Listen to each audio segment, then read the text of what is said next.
Hi, my name is Vicky Brown. I am one of the biology teachers at John Rigby Sixth Form College, and this is the fourth video in our bridging series, getting you ready for A-level biology here with us at the college. Of course, I'm not at the college today, I'm still at home, but hoping to be there back soon and doing this for real with you guys.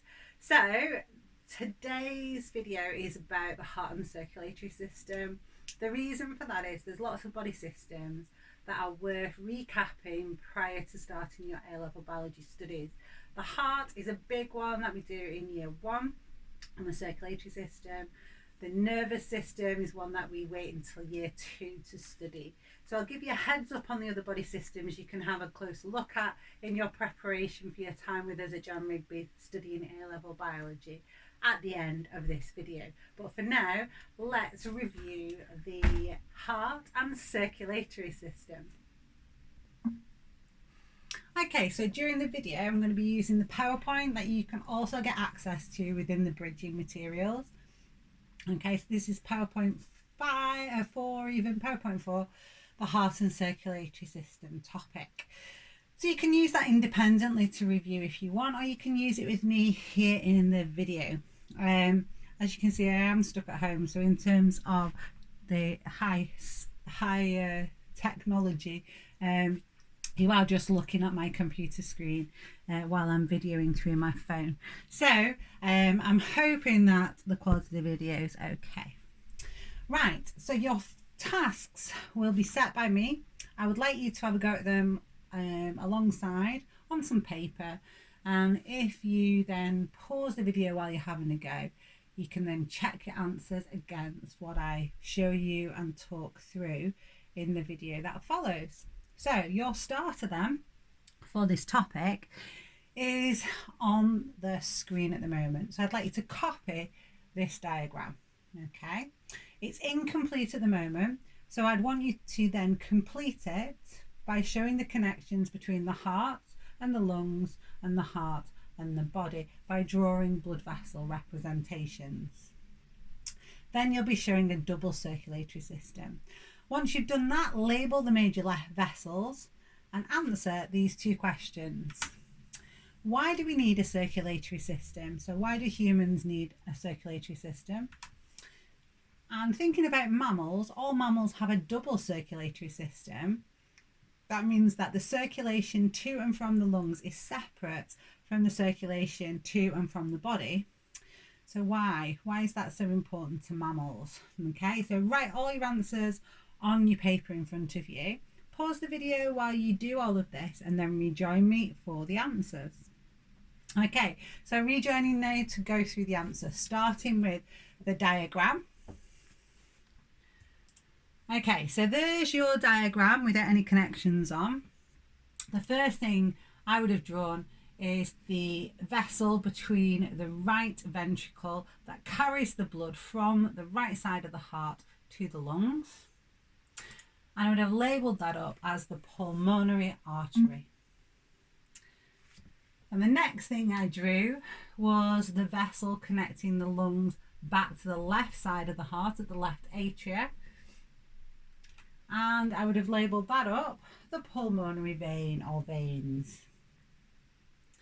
Okay, so that's one circulation of blood from the right side of the heart, the right ventricle, to the lungs where it's oxygenated, and then it returns to the left hand side of the heart. So that is your pulmonary circulation, your circulation to and from the lungs. Okay, then you would have added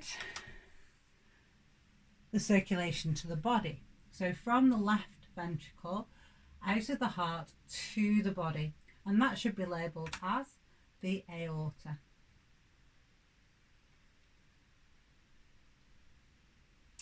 And then to close the loop, our second loop, from the body, blood returns to the right atrium, via the vena cava or vena cava. So that is what we're looking for: a double circulatory system, a circulation of blood to the lungs to become oxygenated, separate to the circulation to the body and from the body. Okay, so thinking about the answers to those questions then. Got my little friend, my planaria there, to help me, because a planaria is a flat worm. Okay, it's got a really thin, sort of flat shaped body, and that means that it's got a really large surface area to volume ratio, and also its diffusion distance across its surface and across its cells, across its actual body, is very, very small. So we'll come back to him in a minute. Okay, so why do we need a circulatory system? Well, basically, we're not like a planaria. Okay, so planaria don't have a circulatory system. Oxygen that is required for their cells for respiration simply diffuses across their outer surface and through their cells to the cells that need them. And that's because the distance between the outside of the planaria and the cells requiring the oxygen is very, very small. Okay, we are not like that. So, what have you got written down? Diffusion is only efficient over short distances, like for our planarian friend here. We are too big, yeah? So our diffusion distance is too great.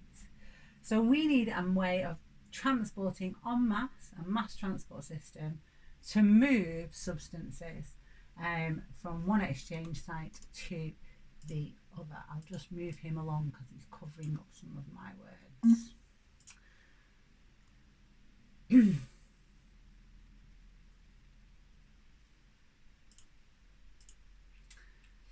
Okay, so that's why we need a circulatory system, and it's why a lot of organisms need a circulatory system too. There are not many organisms that are small or thin enough for diffusion to be efficient enough to move oxygen from the outside or from one area of their body to where it is required by just diffusion alone. Okay. What about mammals then? What about this double circulatory system? Not all species have a double circulatory system. Fish have a single circulatory system. So the blood that leaves their heart passes through their gill and then continues from that gas exchange site to the body in a one single circulation and then returns to the heart. But mammals, we've got a double circulatory system. The separate circulation to and from our lungs, separated from that to and from our body. So why?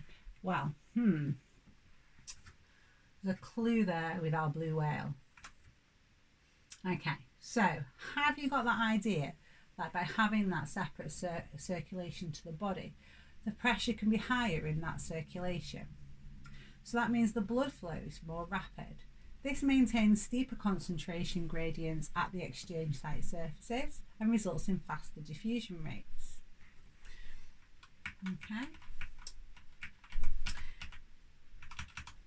Okay. Having that second circulator or separate circulation also means we can create a much higher pressure in this circuit to the body, and that allows us to get bigger as mammals. So there's some very, very large mammals. They wouldn't be able to be that large without a double circulatory system, because the pressure needed to send the blood around that entirely massive body and back to the heart would be too high if that was passing through the gas exchange site as well. So it would be too fast to pick up enough oxygen if it were to pass through the gas exchange site in a single circulation too. So we can kind of add to that if you want to in your keynotes, that this also allows mammals to be big, okay, because we can create that higher pressure in the blood that exits the left hand side of our hearts, giving a faster blood flow to the body, maintaining steep concentration gradients for exchange and fast diffusion rates, and also allowing mammals to be bigger because the blood can move further under that higher pressure. Okay, so Exam question review. I know you've looked at double circulatory systems previously, so can you define what one is?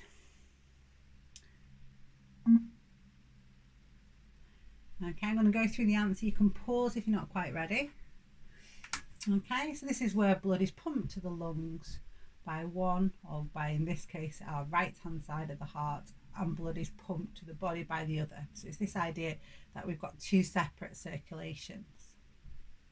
Then we've got a picture of a double circulatory system, but it looks a little bit different to the ones we've seen before. It actually belongs to this organism here. Okay, so the examiner asked, even though you've never seen this gas exchange system before, could you label the one ventricle in the heart of this organism? So you would pick out then the lower chamber.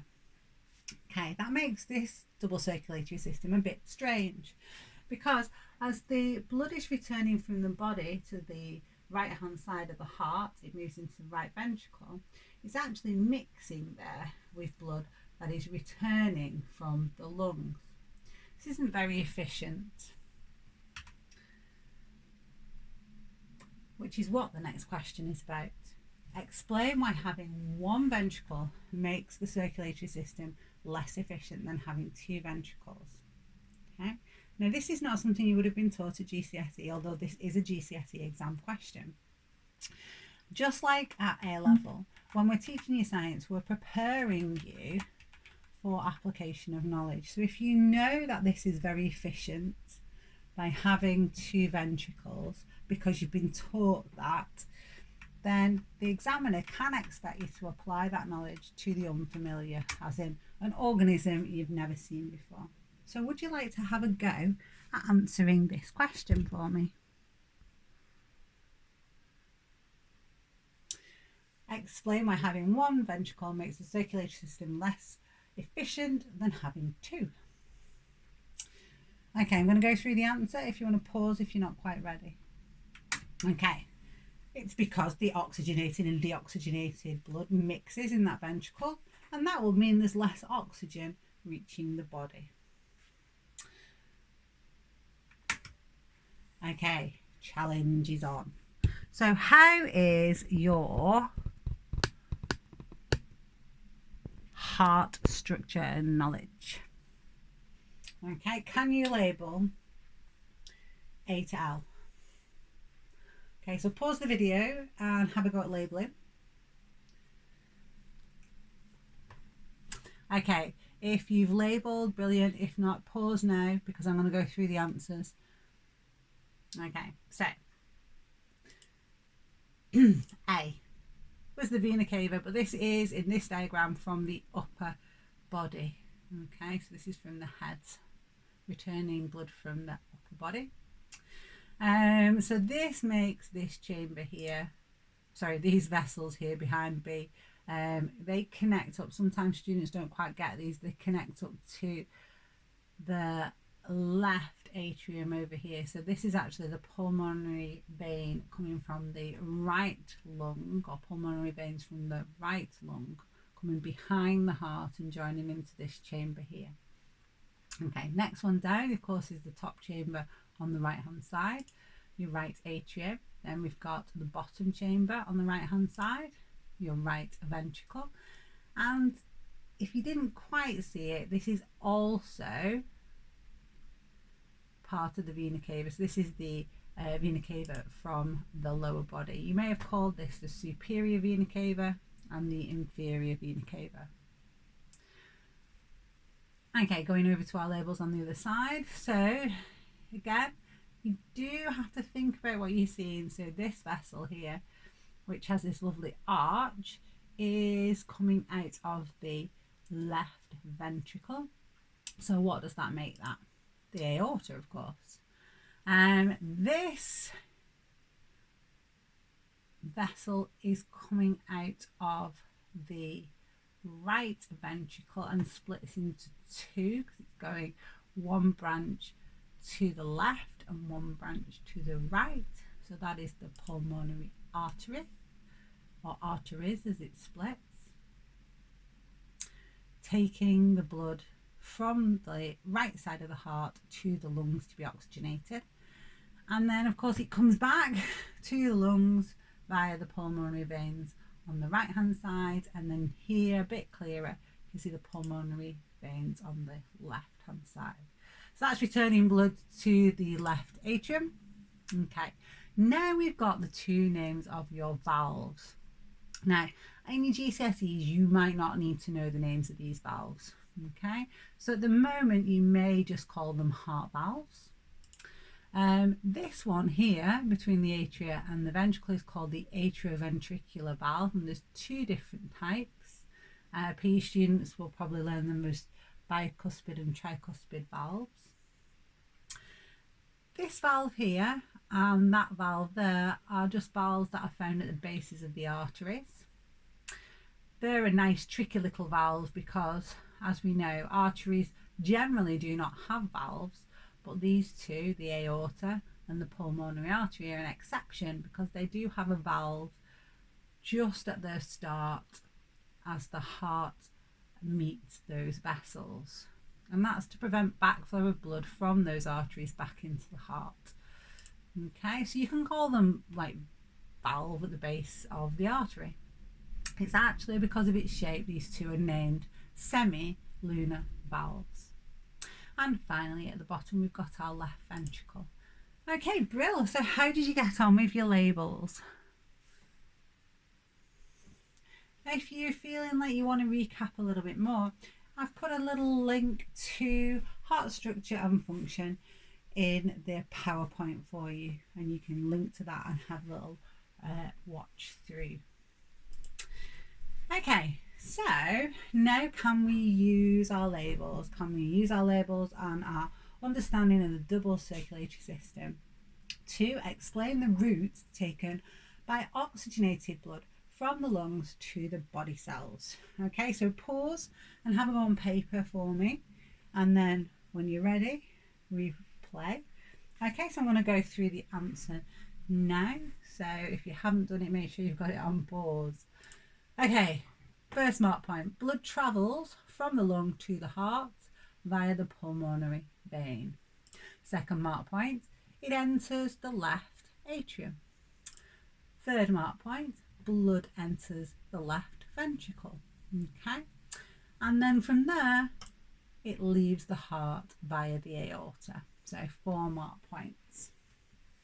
So you're quite confident now about your circulation of blood. Could you describe the route taken through the whole of the heart?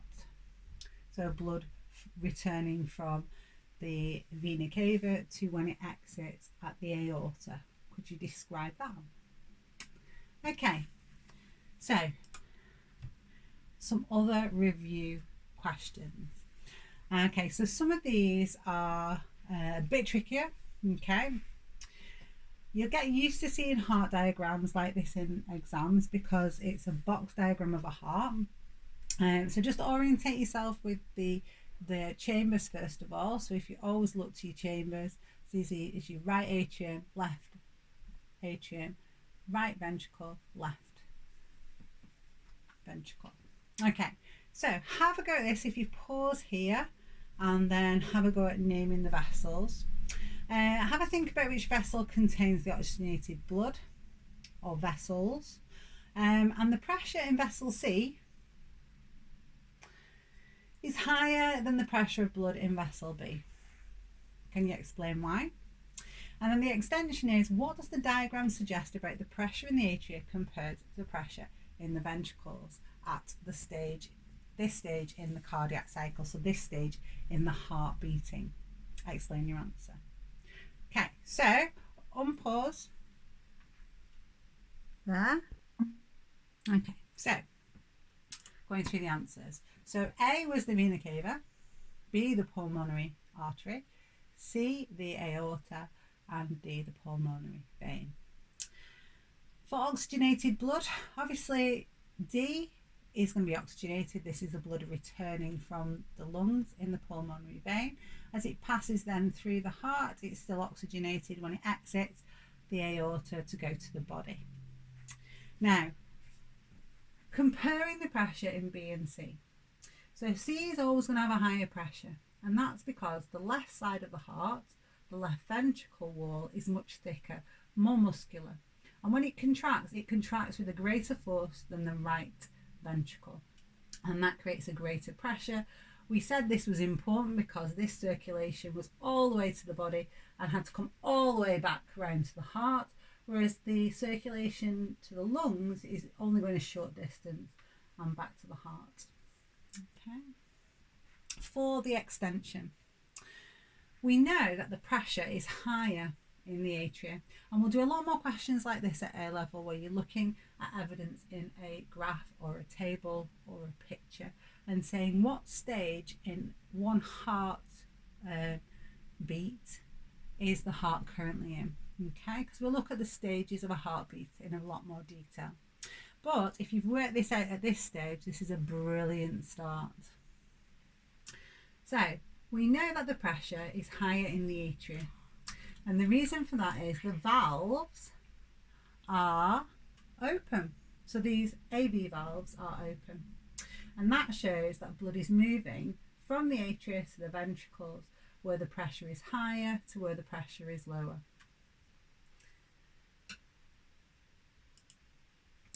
Okay, have a look at this one. Again, pause and label.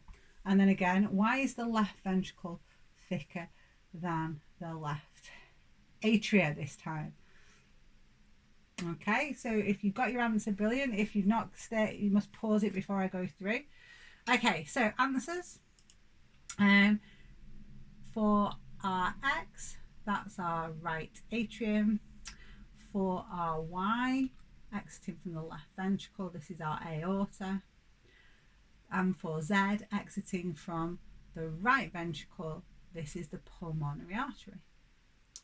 Okay, so then the next question asks you to compare the left ventricle wall, which here you can see is much thicker than the atrial wall. Well, when the heart contracts, the atria contract first, and those walls, as they contract, squeeze the blood from the atria into the ventricles. That's only a very short distance.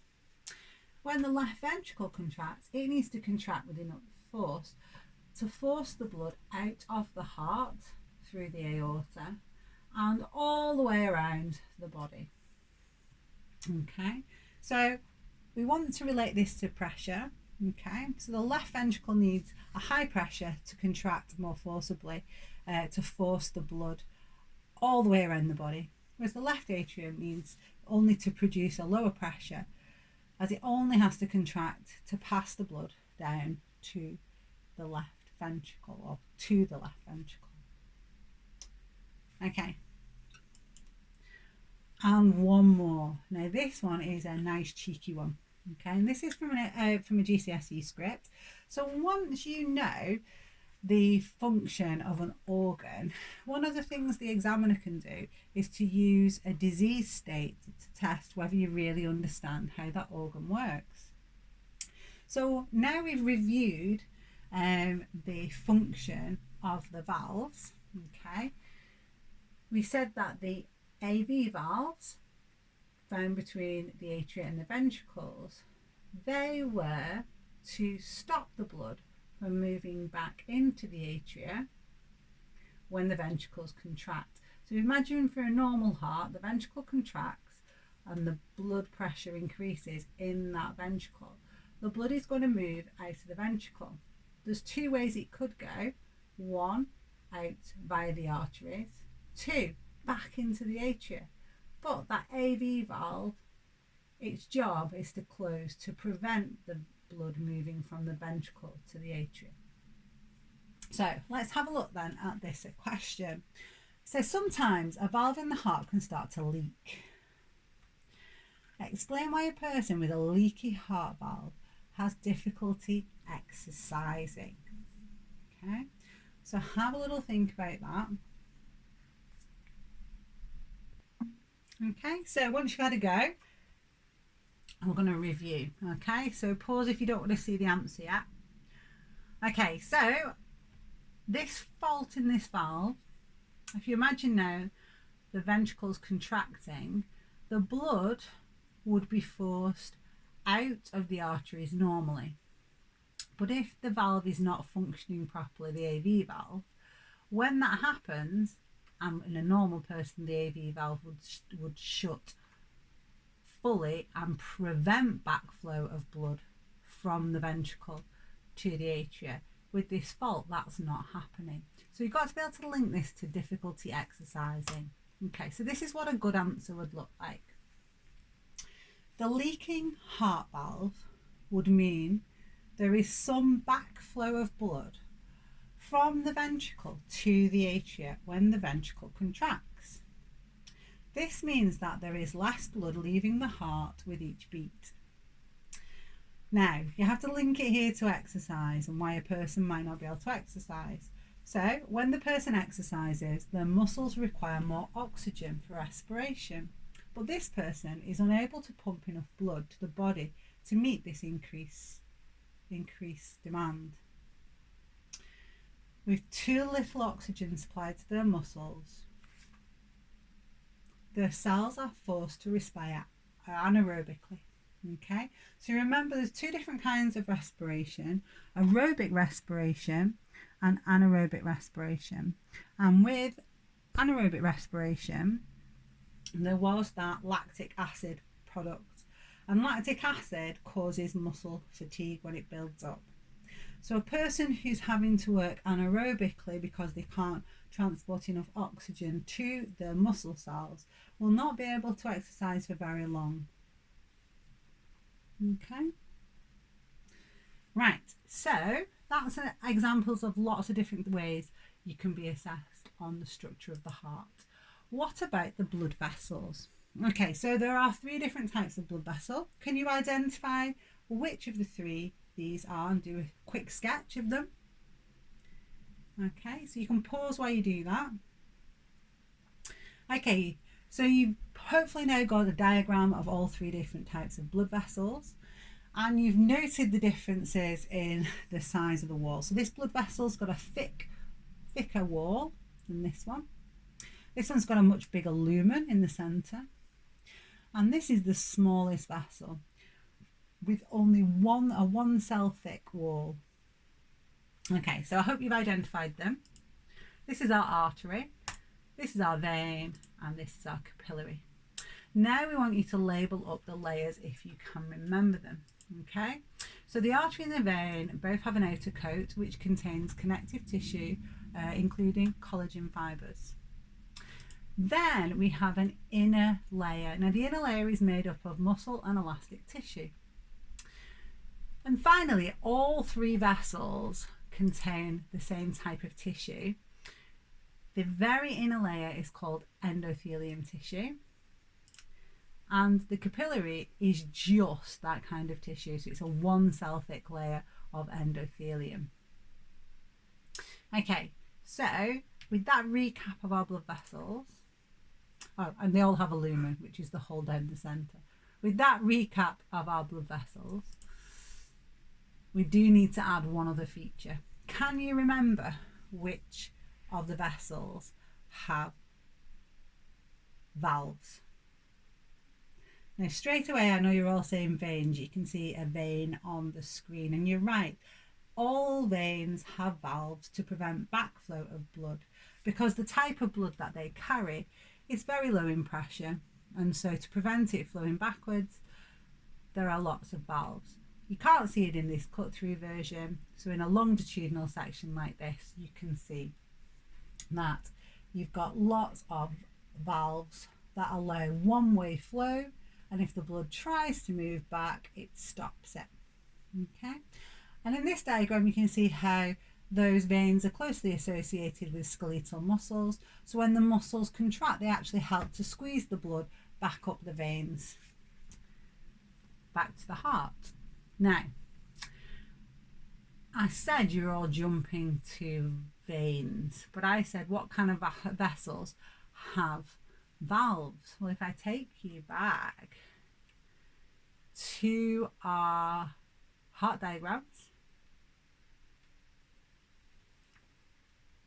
there are 2 arteries in your body that have a vein to prevent backflow too. So one of the tricksy things the examiner says is they sometimes use either the pulmonary artery or the aorta in a compare and contrast question, because one normal difference between an artery and a vein is that other arteries other than these two do not have valves and veins do have valves, so be careful. Okay, so some summary now information with gaps. So I'd like you to have a go at copying down this information and then populating the gaps with a comparative word.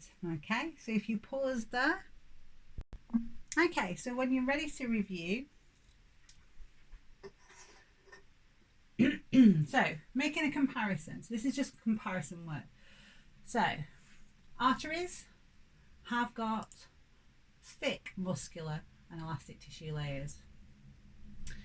Veins, in comparison, very thin. Capillaries, none at all. Okay, comparing our lumen size, the artery really has a small lumen. The vein, a large lumen. So this is the hole in the centre of the vessel. But a capillary, a very small or tiny lumen. Arteries have an outer coat, so do veins, but there's no outer coat on a capillary. What about our valves then? Okay, so generally arteries have no valves. I would, if I were you, put the exception there, except the pulmonary artery and the aorta, which have, of course, the semilunar valves at their base. But veins all have valves. In terms of pressure, well, these vessels are adapted to the type of blood pressure, the pressure of the blood they carry. Okay, so because the artery carries very high pressure blood, that's why it has a thick muscular and elastic layer. Because the vein carries very low pressure blood, this blood is returning from the body, it has got a thin wall and a large lumen. Both of those reduce resistance to blood flow through the vessel. It also has those valves to prevent backflow because this pressure, the blood is under such low pressure. I suppose in the capillary you can kind of talk about medium or somewhere between the two. Okay, so it's definitely lower than an artery, but it's higher than a vein. And for our artery, carries blood away from the heart, and that's why it's under high pressure. For the vein, carries blood to the heart, which is why the pressure is low, because it's returning from the body. And capillaries, they are the site of exchange of materials, and they carry blood through organs. And if you think about why capillaries are adapted in the way they are, they're a very thin, one cell thick. The endothelium cells are porous, so they are permeable. And that means that within the tissues, as the blood moves through the capillary, nutrients, oxygen, and waste products can move out of the capillary and into the capillary. So nutrients and oxygen out of the capillary to the cells, and then from the cells any waste products back into the blood. So that's the site of exchange. Thin diffusion distance, so that's a really rapid movement of molecules across that thin exchange site, linking to our last video. Okay, so now we've got the features of those blood vessels. Let's see whether we can apply them. So here is a GCSE exam question. So which blood vessel is an artery, and give your reason for your answer.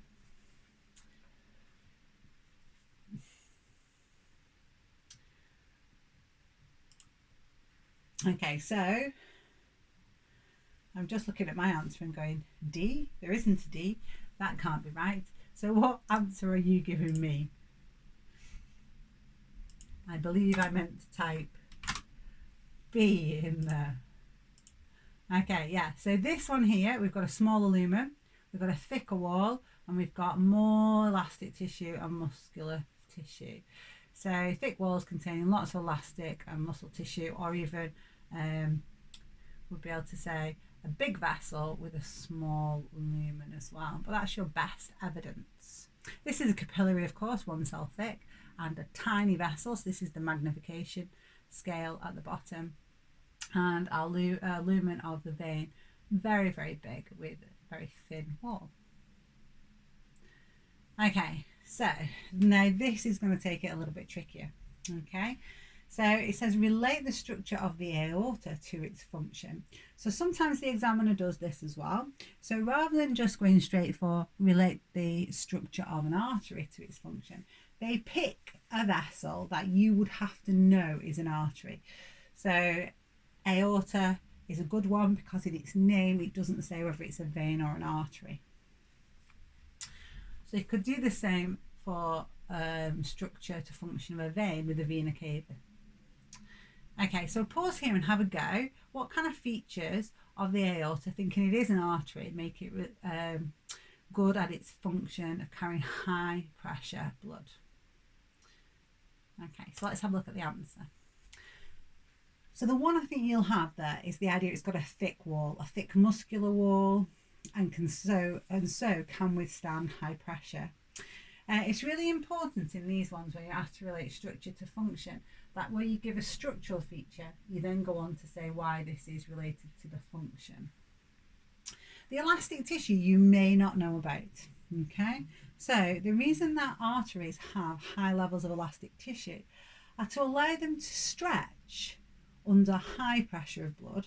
So when the blood has just shot out of the heart and it's under that high pressure, they can stretch to accommodate that big volume of blood, but then they recoil to their original shape on lower pressure blood, and that helps to even out the blood pressure. Another one you might not have thought about is the idea of that inner endothelium. Now, endothelium cells are really smooth, so having them inside the aorta, lining the aorta, reduces friction for the blood passing through the vessel, but also reduces the chance of damage to the red blood cells.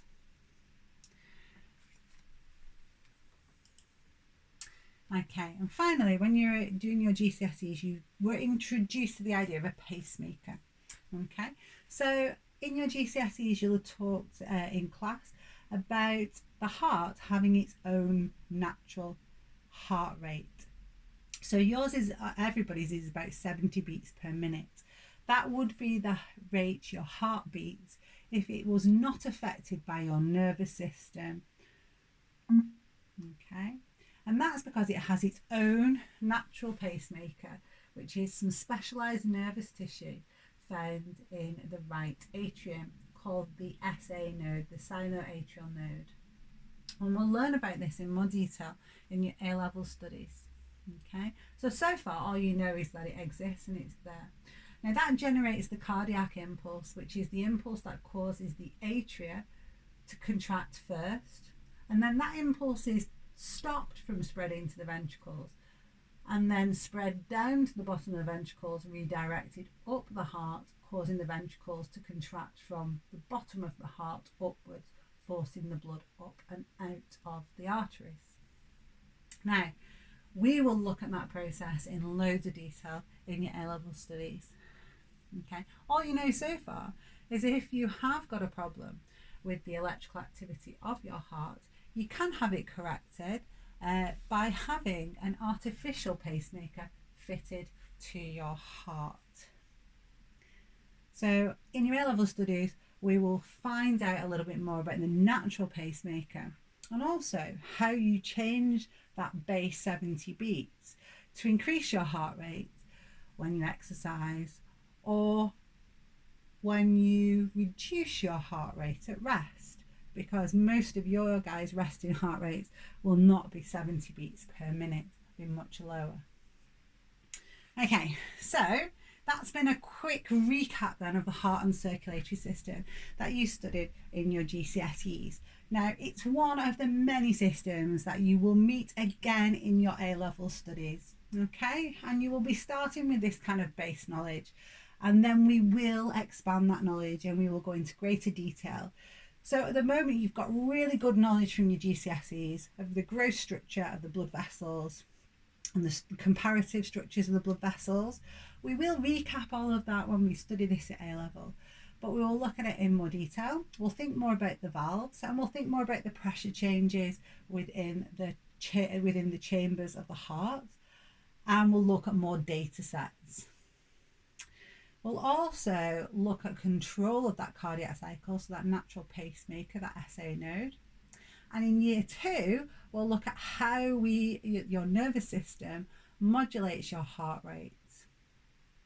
Okay, we will, again, just like you've been asked to in your GCSEs, apply your knowledge to disease states like faulty valves, holes between the left and right ventricle. And we will do this kind of expansion of knowledge, depth and application across loads of body systems you've already met.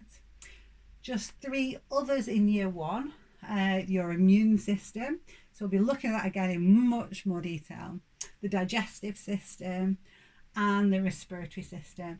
And within the respiratory system, as I sort of alluded to in the last video, we won't just stop at mammals. We'll look at respiration, gas exchange in fish, in insects, and we'll even look at gas exchange in the leaf of a plant as well.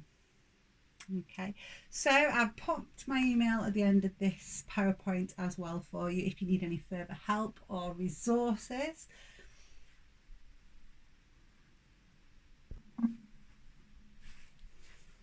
I think all that's left to say then is I do hope that you find these resources helpful. If you need any extra help, please contact me or the team at the college.